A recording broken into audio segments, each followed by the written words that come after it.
here's an interesting question. Are Americans committed to not make the same financial mistakes in 2020?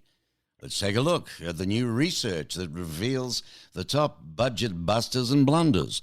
A look at America's money sentiments heading into the new year, as the new year is the perfect time to establish new and effective financial goals. Reddy is Senior Vice President, Retirement and Income Solutions of the Principal Financial Group. Welcome, Sri. Mark, it's a pleasure to be here. You know, nearly all Americans, like 84%, plan on making financial resolutions in 2020. And 95% of all millennials do this, according to new data from the Millennials. Does that surprise you? I don't think it does, Mark. And I think it's because generally people are really well-intentioned going into a new year. They reflect on the previous year that just passed. And I think they have really good ideas on what they want to do. The problem is those good intentions and good ideas don't stick with them throughout the year. Yeah, we all make New Year resolutions, but when it comes to the money side of things, I guess it's a lot of it's wishful thinking. I mean, what were the results of the survey? What stood out for you? Yeah, so I think we've done the survey for several years now, and trending-wise, here's what I'll tell you. The top 5 blunders are almost the same top 5 that you see every year. People knock themselves down for not saving enough, not budgeting properly, taking on too much debt, whether it's credit card or otherwise, and things of the sort. And when you ask them to reflect on what resolutions they're going to make, it's almost a mirror image of that. They'll tell you, I want to save more, I want to budget better, I want to pay down debt. So you sit there going, well, what happens between making that and the following November again when we survey? And I think there's 3 or 4 realities that set in. What we found is a lot of people, well-intentioned, don't set a realistic plan. They set something that's probably more ambitious than they can handle. Mm-hmm. That's point 1. Point 2, they don't necessarily have a rainy day account or an emergency savings account. So when unanticipated events happen during the year, their plan sort of falls apart because they don't have anything as a backup or a cushion. And the third reason that I think that things fall apart is most people, when they set their plan in December or January, they don't proactively set check-in points, whether it's every month or every quarter, to go back and say, how am I doing, reassess their situation, adjust accordingly. They set a plan, they sort of set it and forget it. And 10, 11, 12 months later, they're sitting there going, I made the same blunders, time to come up with a new plan. So, in effect, you're saying these are the main things that really tell you out of the survey what the 2019 financial blunders have been then. Yeah, and there's others, right? So we found that in 2019, our survey told us people had more credit card debt than they did in 2018. Another interesting tidbit that we found was although 65% of the people who were surveyed had debt, most of the credit card debt was less than $5,000, so reasonably manageable. We found that where the credit card debt was increasing was with households that had $100,000 or more as an income. So the more you made, the more likely you were to actually spend more and incur credit card debt. That's frightening. That says to me that people just think along the lines of, well, we've got it, we can cover it, don't worry about it, versus going without and trying to build up a little bit or clear the debt we've already got, for heaven's sake. No, for sure. And so we asked the question, what exactly are you blowing your budget on? Number one reason, and this is sometimes frightening, number one reason people blow their budgets is eating out. I think many of us do it. We sometimes forget how much you spend, but it's a big amount when you add it all up. Well, it is.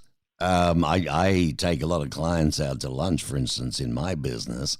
It seems to be the only time I can get hold of them, and everybody loves a free feed, right? But the reality is, even two trying to be moderate today, you're looking at $50, $70. I mean, it soon mounts up, doesn't it? For sure. In the 2019 survey, I think we also saw people made blunders about spending too much on entertainment, and we saw the travel expenses also went up this year. Interesting. So they're enjoying life. They're being entertained. They're eating well. They're traveling, but they're going through their budgets and not saving enough to do it. Well, Sri Reddy, we're talking with him. He brings a well-rounded perspective informed by, I think it's 20 years now of experience you've got in many corners of the financial services industry. And your role overseeing principals the company you're with, retail annuity, pension risk transfer, direct-to-consumer, and principal bank businesses. What's your favorite? What's the area that excites you the most? As much as they all sound different, Mark, they all fundamentally do three things. They take a lot of uncertainty that people face, and they take them away from individuals, and the institution manages them. So we take risks that are hard for people to take on, whether it's investment risk, interest rate risk, mortality risk, and we do it for them. So what actually gets me up and what gets me excited, and it's sort of like your phrase, to just get the job done. I actually think for most Americans, we can create financial security and a financial foundation. And it's not as much of a tall task as some financial pundits make it seem. I think small, meaningful steps in the right direction can get people there.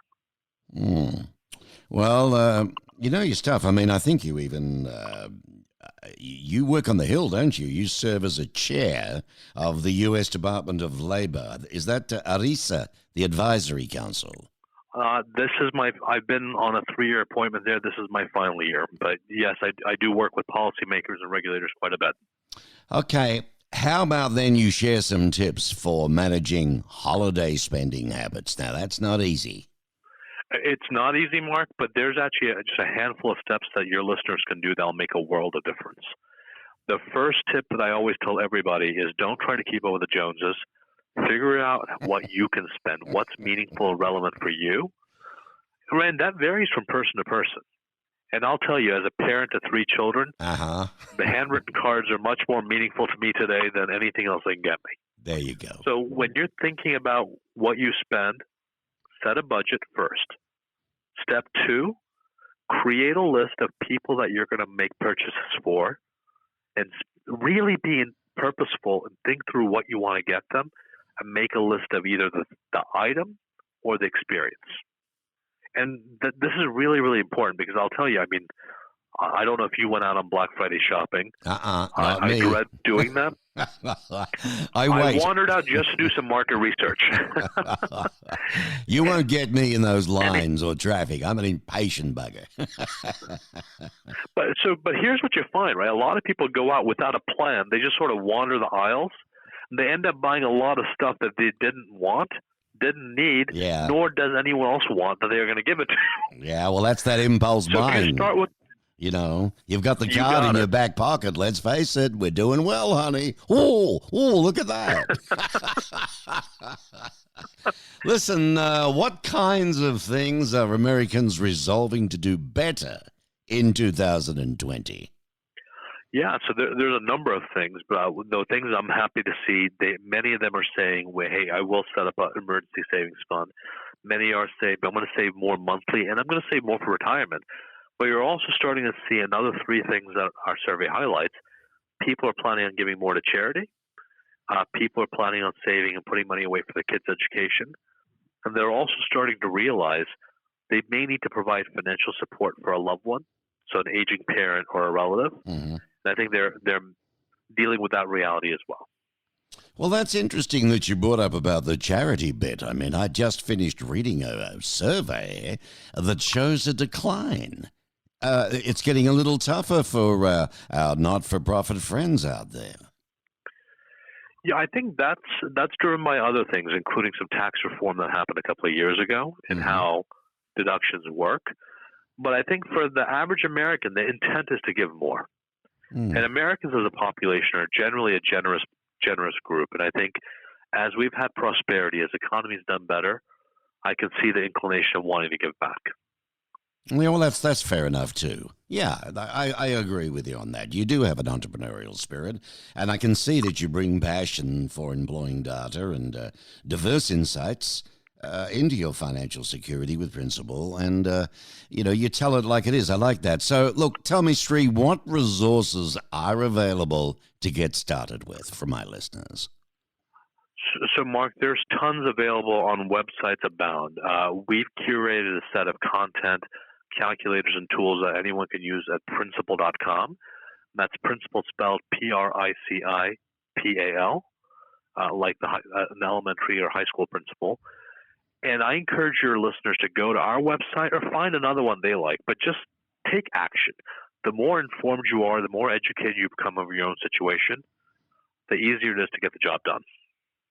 Yeah, that's it. Go to the site. There's tons of reading, tons of information, and tons of good knowledge there for you to take that too. Just give it to me one more time, www.principal.com. Is it that simple? Principal. That's it. Okay. All right, my friend. Well, listen, you have a happy holidays, your family and your 3 little ones, and keep that credit card in your back pocket, all right? I appreciate it, Mark. You have a wonderful holiday season as well. Take care. Thank you, my friend. Sri Reddy, everybody, Senior Vice President, Retirement and Income Solutions of the Principal Financial Group. And you heard it here on The Mark Bishop Show.